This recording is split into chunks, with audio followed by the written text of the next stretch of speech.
Hello, my dear friends. Welcome back to the Fluent Zone, your favorite place to enjoy interesting English stories and improve your listening and speaking skills. Today, we've brought you another exciting story that will not only entertain you, but also take you one step closer to becoming fluent in English. Welcome, everyone. I hope you're doing well and feeling curious today. Let me ask you a question. Have you ever wondered how money was born? Or why today the dollar is the #1 currency in the world? In this video, we are going to explore a real powerful story from the very beginning of human history. This is not fiction. This is the story of how human beings moved from bartering goats and grains to using paper money, gold, and finally, the powerful dollar. We'll explain everything step by step in very simple English, so even beginners can understand it clearly. It's also great for your English listening practice. So make sure you subscribe, stay with me, and enjoy this amazing journey. Let's go back in time, thousands of years ago. There was no money, no coins, no notes, no banks, no credit cards. So how did people buy or sell things? They didn't. They exchanged. This system was called the barter system. Let me explain. Imagine two people. One has rice, the other has milk. The rice owner says, "I will give you 5 kilos of rice. You give me 2 liters of milk." The milkman agrees. They shake hands. Deal done. That's barter, trading goods for goods or goods for services without using money. This system worked, but only for a while. At first, it was okay because life was simple. But soon, people faced big problems. Double coincidence of wants. This is a big phrase, but simple meaning. Both people had to want something from each other at the same time. If I have apples and you have shoes, what if you don't want apples and I really need shoes? No trade, no standard value. How many bananas are equal to 1 chicken? How much milk is equal to 1 shirt? Everyone had different opinions, no fixed value. Confusion, arguments, fights. Difficult to save wealth. If you had 50 kilograms of wheat, how would you save it? It can rot. Rats can eat it. You can't carry it everywhere. Not suitable for big civilizations. As society grew bigger, cities, kings, temples, farmers, builders, barter became too difficult. People needed a better system. So humans started thinking, we need something that everyone accepts. Something that has value, is easy to carry, and people can use any time. That's when the idea of money was born. Before coins, people started using items that everyone liked and accepted. In Africa and China, they used cowrie shells. In parts of Europe, people used salt, yes, real salt, as money. In India, people used wheat grains, spices, and later silver. Why were these used? Because they were rare, not easily available. They were easy to carry. People agreed on their value. But slowly, people found something better than cowries and salt. They found metals, especially gold, silver, copper. Why metals? They are strong. Don't rot like food. They shine. People liked shiny things. You can melt them, shape them, and even wear them as jewelry. Most importantly, you can divide them and weigh them. And this led to a big change. The first coins were made around 600 BC in a place called Lydia, which is in present-day Turkey. The king there, King Alyattes, made coins from a natural metal called electrum, a mix of gold and silver. These coins had a stamp, a royal mark. It showed the coin was real. The coin had a fixed value. It came from a trusted source. And just like that, the world started to change. People loved coins. They were easy to carry, easy to count, hard to fake. and everyone trusted the government or king who made them. Soon, India, China, Greece, Rome all started making their own coins. In India, coins were made from silver and copper with marks of kings and kingdoms. In Rome, soldiers were paid with coins.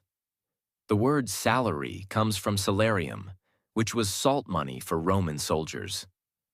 As empires grew, so did their money. The Roman Empire, the Maurya Empire in India, the Chinese Han Dynasty, they all used coins. Coins traveled through trade routes like the Silk Road. Merchants from India took silver coins to China. Arab traders brought gold coins to Africa.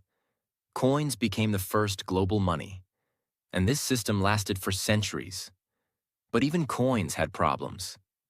You need metal to make them. Gold and silver are not cheap. Kings sometimes cheated, used less gold and more cheap metal.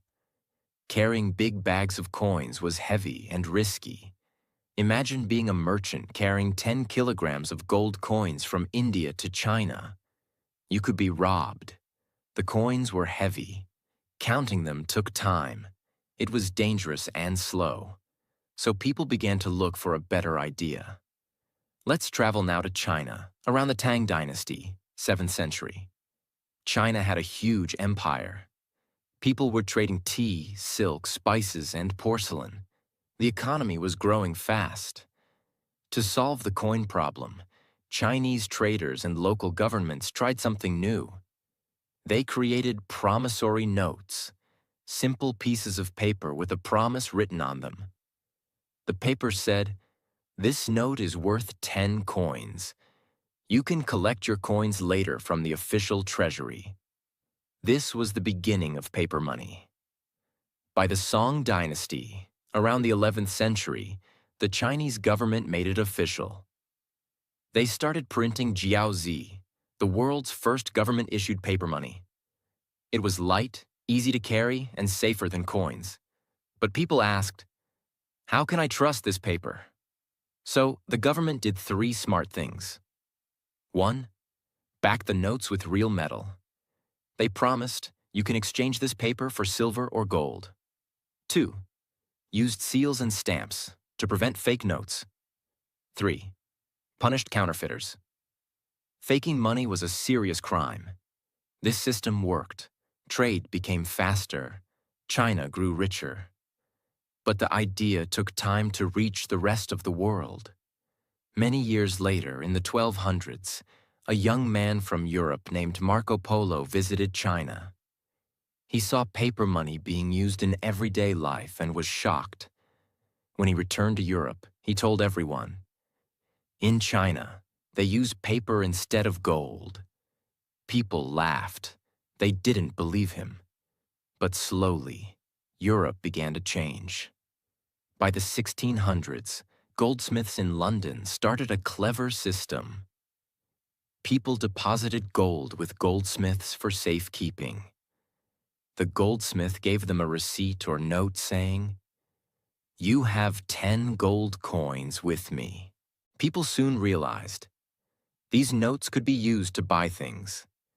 Instead of giving gold, they just gave the paper receipt. That paper became money. Later, banks copied the system. This is how banknotes were born. By the 1800s, countries started using paper money officially. But again, people had one question. How do I know this paper has value? So governments used a system called the gold standard. It means every paper note was backed by a fixed amount of gold. If you had $100, you could go to the bank and get the exact amount of gold for it. This built trust. In the US, $1 was backed by 23.22 grains of gold, around 1.5 grams. This system made trading between countries easier. The UK, France, Germany, and the US were all using it. Money had real value, and currencies were stable. But then came a big storm. World War I. During World War I, 1914 to 1918, countries spent a huge amount of money on weapons, soldiers, and supplies. To keep up, they printed more money, but didn't have enough gold to back it. Result? The gold standard broke down.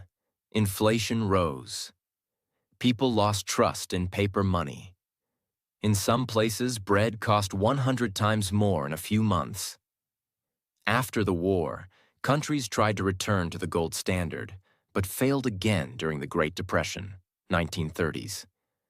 Then came World War II, 1939 to 1945. Even more destruction. But one country became stronger than ever before: the United States of America. Here's why. The U.S. had huge gold reserves, especially in Fort Knox. It had less destruction because the war didn't happen on U.S. land. It produced a lot of goods, weapons, and supplies for other countries. So, after World War II, the world was in crisis, but the U.S. was in power. And that's when the dollar's journey to the top began. In 1944, while World War II was still going on, 44 countries gathered in a small town called Bretton Woods in the USA. They asked a big question: how do we rebuild the global economy? The answer: let's create a new system and make the US dollar the center of that system. Why? Because the US had the largest gold reserves. Its economy was the strongest and most stable. So, they agreed. The US dollar would be backed by gold. Other countries would fix their currencies to the dollar. $35 equals 1 ounce of gold. If you had foreign currency, you could convert it into dollars and then into gold. This was called the Bretton Woods system. It made the US dollar the world's main reserve currency. Countries started keeping dollars in their central banks. World trade began happening in dollars. Oil, gold, wheat. All were priced in USD. The dollar had officially become the king of world currencies. But the story doesn't end there. In the 1960s and 70s, the US government spent heavily, especially during the Vietnam War and on social programs. They printed more dollars, but didn't increase their gold reserves. Other countries noticed and started asking for gold in exchange for dollars.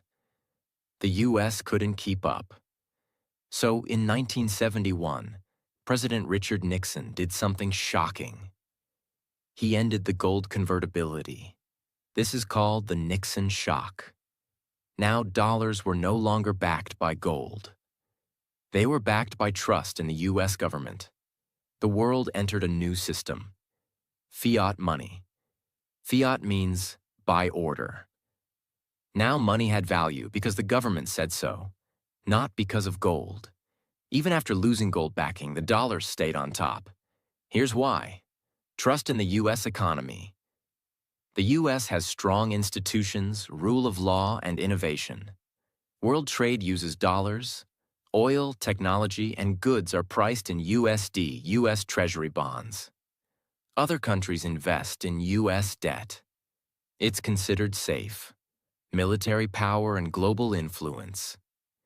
The US has military bases across the world. No better option. The euro, yen, and yuan are strong, but none have global trust like the dollar. The US dollar had become the center of the global economy, but the world was changing. Technology was growing faster than ever. In the past, people used shells, coins, then paper. But in the late 1990s and early 2000s, the world entered a new era: digital banking. Here's how it started. People opened bank accounts. Money became numbers on a screen. You could send and receive money without touching cash. Let's say you live in Germany, and you send 100 euros to your friend in Canada using Wise, PayPal, or your banking app. No paper money, no coins, just numbers moving on a screen. In seconds, the money reaches your friend's Canadian bank account in Canadian dollars CAD. Then came debit and credit cards, used in shops, online stores, restaurants worldwide. Online banking. Check your balance, send money, pay bills from your phone. Mobile wallets like Apple Pay, Google Pay, Samsung Pay, tap and pay instantly. Now money was just data, moving through banks, apps, and servers. But this gave governments and banks huge control. And while that was happening, something revolutionary was born.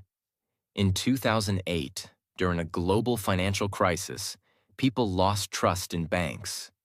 Big banks collapsed. People's savings were frozen. The US printed billions of dollars to save companies. This made people angry. One person or group using the name Satoshi Nakamoto created a solution. Bitcoin. What is Bitcoin? A digital currency with no central authority, no bank, no government. Limited supply. Only 21 million Bitcoins will ever exist. Completely decentralized. It's like digital gold. You can store it, send it, and no one can control it. Bitcoin gave birth to blockchain technology, a system where all transactions are recorded publicly and nobody can cheat. Later came Ethereum, with smart contracts, Tether, XRP, Solana, and thousands more. People believed this is the future, no inflation, no printing, full freedom. But governments saw a problem. They couldn't control crypto. It could be used for crime or money laundering. People could escape taxes and rules. So many countries banned or restricted crypto. But the idea was already out, and the world had tasted financial freedom. Now let's understand something powerful and scary. The US doesn't just use the dollar for trade, it uses the dollar as a weapon. Let's explain. The US has something called SWIFT, a global messaging system used by all banks to send money internationally. If a country is removed from SWIFT, it can't send or receive dollars easily. That country is financially isolated. Example 1. Iran. When the US didn't like Iran's nuclear program, it put sanctions. Iran was removed from SWIFT. Its banks were cut off. It couldn't sell oil in dollars. Its economy collapsed. Example 2. Russia. In 2022, after Russia attacked Ukraine, the US removed Russian banks from SWIFT. The ruble crashed. Western companies left. Russia had to trade in other currencies like yuan. This is called dollar weaponization. If you make the US angry, they can freeze your money, block your trade, and punish your people without firing a bullet. This made many countries worried. They started asking, why should we depend on the dollar? Many countries began planning a future without the dollar. This process is called de-dollarization. Let's look at some real examples. China and Russia. They now trade in Chinese yuan and Russian ruble. They're reducing dollar usage in oil, gas, and arms. BRICS nations. Brazil, Russia, India, China, South Africa. They're creating a new currency for international trade. Their goal, to reduce dollar dependence. In 2023, they invited more countries like Iran, Egypt, and UAE to join.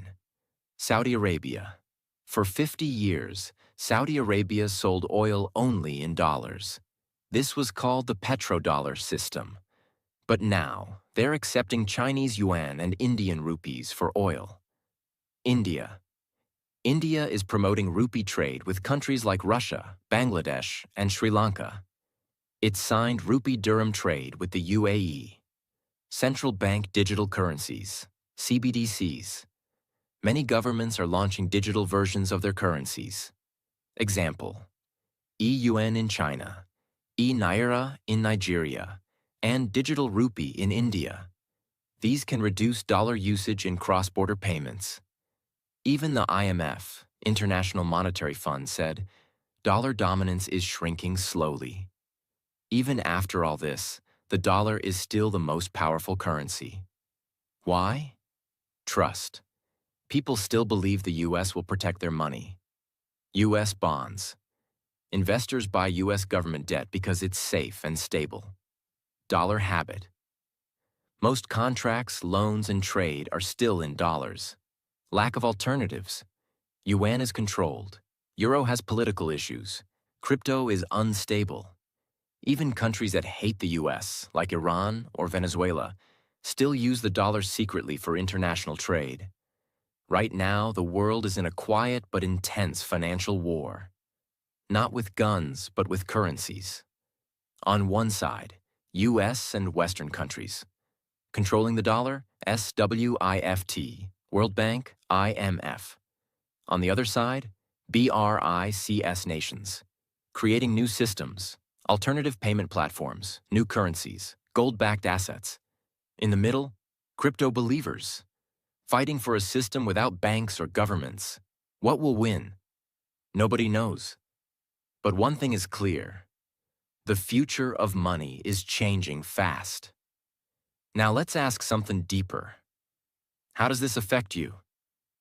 How does this affect the life of a student in Kenya, a shop owner in Brazil, a nurse in Germany, or a factory worker in Bangladesh? Because here's the truth. The value of the US dollar can decide what you eat, what you wear, what you pay for fuel, and even how many people lose their jobs. Let's break it down clearly. When the US dollar becomes stronger in value, it sounds like a good thing, right? But not for everyone. Let's understand how it works. A stronger dollar means that other currencies become weaker compared to the dollar. For example, if the dollar becomes stronger, $1 might equal more pesos, naira, rupees, lira, or yen. This means importing goods becomes more expensive for other countries. Imagine this. You live in a country that imports fuel, medicines, or food in dollars. Now, if your currency weakens against the dollar, fuel becomes expensive. Food becomes costly. Phones, laptops, or even clothes imported from abroad cost more. You feel the change in your daily expenses. You may ask, why don't we just print more local money? Because then you'll face inflation, and the value of your money will fall even more.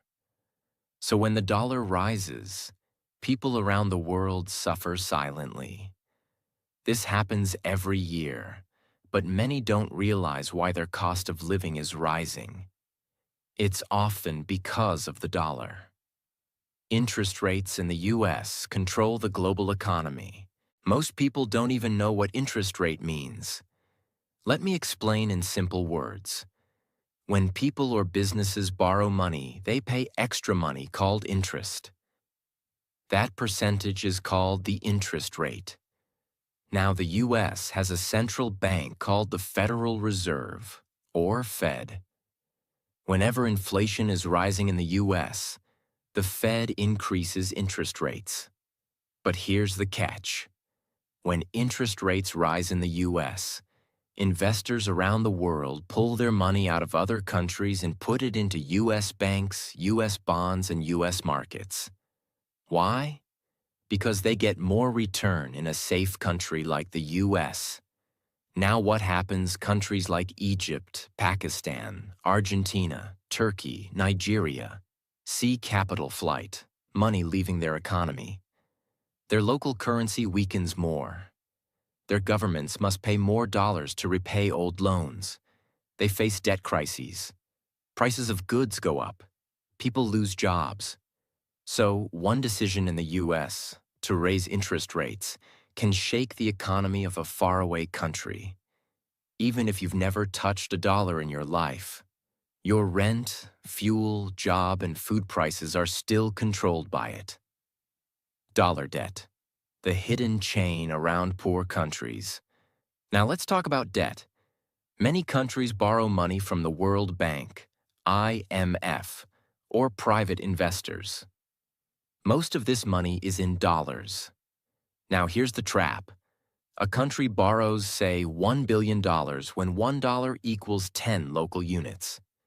But 2 years later, $1 equals 20 local units. Now the country must pay back twice the amount in its own currency. This is called the dollar debt trap. That's why you see news like, Sri Lanka can't pay its debt. Ghana defaulted on loan payments. Pakistan is negotiating another IMF deal. It's not always because they wasted money. Often it's because the dollar value rose, and they couldn't handle it.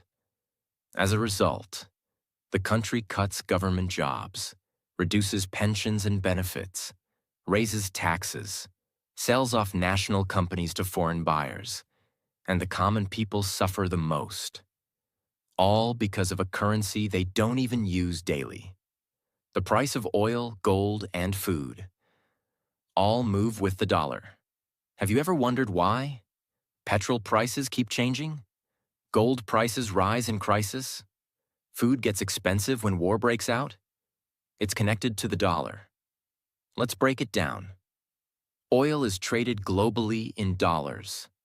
So if your local currency weakens, you pay more for oil. Higher oil price means higher transport cost, which increases the price of everything: milk, vegetables, clothes, deliveries. Same with gold. Gold becomes expensive when the dollar is weak. People buy gold to protect their savings. But in countries where gold is part of culture, like in weddings, families suffer as they can't afford it anymore. Wheat, rice, corn. Basic food items are also traded in dollars. So when global food prices rise, poor countries feel it 10 times harder. A drought in the US, a war in Ukraine, or an interest rate hike in America can change your grocery bill in Uganda, Philippines, or Morocco. That's how connected we all are through this invisible dollar web. When the dollar rises and inflation hits, rich people move their money. They buy assets in other countries. They invest in gold, real estate, or US bonds. They open offshore accounts. But ordinary people? They keep money in local banks. Their salary stays the same, but prices rise. They can't escape inflation. So the rich stay richer and the poor get poorer. And this gap grows wider with every financial crisis. Imagine you run a small business. You import raw materials or machines. You sell clothes, electronics, furniture, or even run a bakery. Suddenly, the dollar rises. Now, your import cost goes up. You must raise prices. Customers stop buying. You earn less profit. Startups also suffer. Foreign investors pull out. You can't raise funds. You shut down your dream. And you didn't even do anything wrong. Just the movement of a foreign currency destroyed your business. Now think about students going abroad to study. Tuition is in dollars. Living cost is in dollars.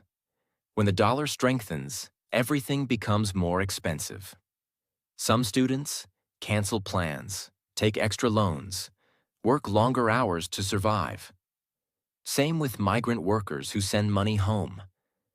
If the dollar weakens, their family receives less value. If it strengthens, their home country pays more for their travel, taxes, or fees. Even tourists. Your dream trip to Europe or the US can become 50% more expensive just because the exchange rate changed. The dollar quietly decides your life choices. Because of all this, many countries are now building foreign currency reserves, save in dollars, doing trade in local currencies, launching digital currencies controlled by central banks, setting up currency swap agreements, exchanging local money instead of using the dollar, creating regional payment systems. But this will take time. The dollar has a 75-year head start. It's in our banking systems, global contracts, shipping industries, and even apps. So, while the fight has begun, we are still far from seeing a truly multipolar currency world. And that's the most surprising part. Your rent, groceries, job, tuition, petrol, gold, milk, salary, business, all are secretly influenced by a currency you didn't choose. This is the silent power of the US dollar. And it's not about hating or loving the dollar.